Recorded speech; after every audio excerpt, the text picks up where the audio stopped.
year was 1974. Billy Graham launched the influential Lausanne movement. 2,700 Christian leaders from 150 countries gathered in Lausanne, Switzerland for the first International Congress on World Evangelism. I believe that this could be one of the most significant gatherings, not only in this century, but in the history of the Christian church. The planning committee has invited participants from every possible nation and nearly every evangelical denomination and para-church organization in the world.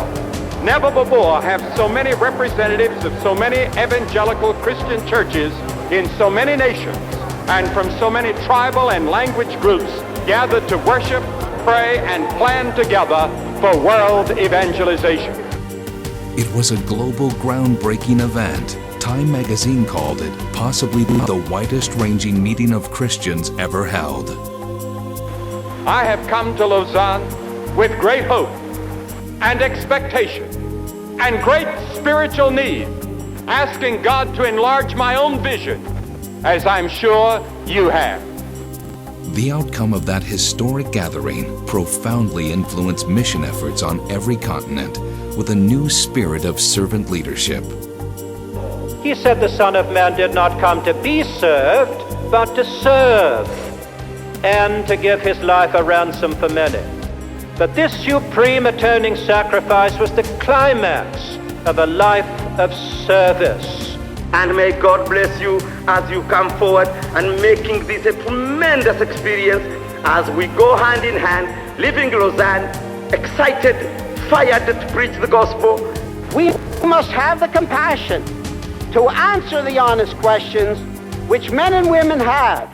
And this answering the honest questions is also a part of evangelism.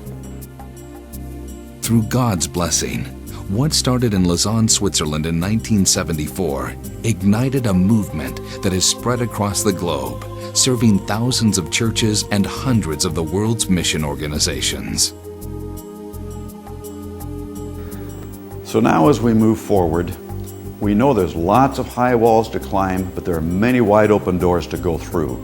So I'm hoping that we can make a fresh covenant to pray together, to work together in the spirit of Lausanne. And I'm sure that I speak for Billy Graham and John Stott, many of the great Lausanne leaders, past and present, when I say, and especially to the next generation, be strong, be of good courage. And what Jesus said, this gospel of the kingdom will be preached in the whole world, and I am with you always, even to the end of the age.